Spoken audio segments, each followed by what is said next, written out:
ते काही प्रवेश होत आहेत. आपण थेट या कार्यक्रमात जाऊया.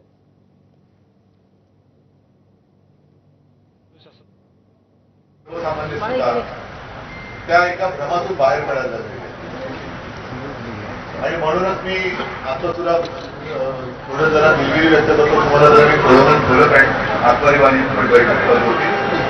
आत्मरी सुद्धा बोललो आणि मराठवाड्याच्या संवादावर सुद्धा बोललो की भारतीय जनता पक्षाने म्हणजे रोज घोटाळे बाहेर येत आहेत. त्याचा जमीन घोटाळा, त्याचा जमीन घोटाळा, यांनी इतके पैसे झाले, त्यांनी तितके पैसे झाले.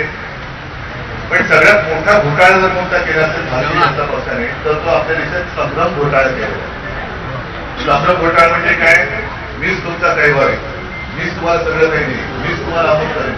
म्हणजे आपण म्हणजे जनता सगळी भोळी भावली, काहीच नाही हाताची, त्यांच्यावरती विश्वास ठेवतो, आपलं आयुष्य त्यांना देतं.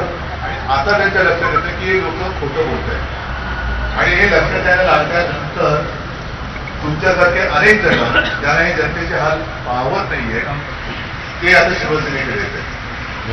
लढणार आता फक्त आपलाच पक्ष राहिलेला आहे, जो प्राणपणाने लढतोय.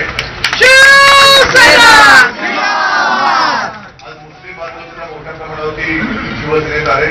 आता त्यांना मी विचारतो, काय रे बाबा तुम्ही आता कुठे तुम्हाला माहिती नाही का? हे हिंदू हृदय सम्राट असलं तर तुम्ही कसे काय आले? त्याचं कारण त्यांना माहिती आहे की आम्हाला जे हिंदुत्व शिकवलंय ते वेगळे आहे आणि ते जे काय करतात ते त्या भाकड करतात, त्या भाकड करतात. म्हणजे आज आपली मोहन भागवतांचं स्टेटमेंट वाचलं तरी वाचायचंय की हिंदू धर्माचं रजिस्ट्रेशन नाहीये तर संघाचं कुठून मिळणार. असं म्हणजे स्वतःच्या सोयीनुसार ह्या सगळ्या गोष्टी करत चाललेल्या आहेत आणि त्याचा दुष्परिणाम आपल्या देशाच्या सत्यानाशात होईल. म्हणून तो होऊ नये यासाठी आपण एकत्र आलेलो आहोत. तुमचं सगळ्यांचं स्वागत करतो आणि अल्पेश चांगलं काम करतोय. भिवंडीमध्ये मी विधानसभेकडे येऊ शकलो नव्हतो.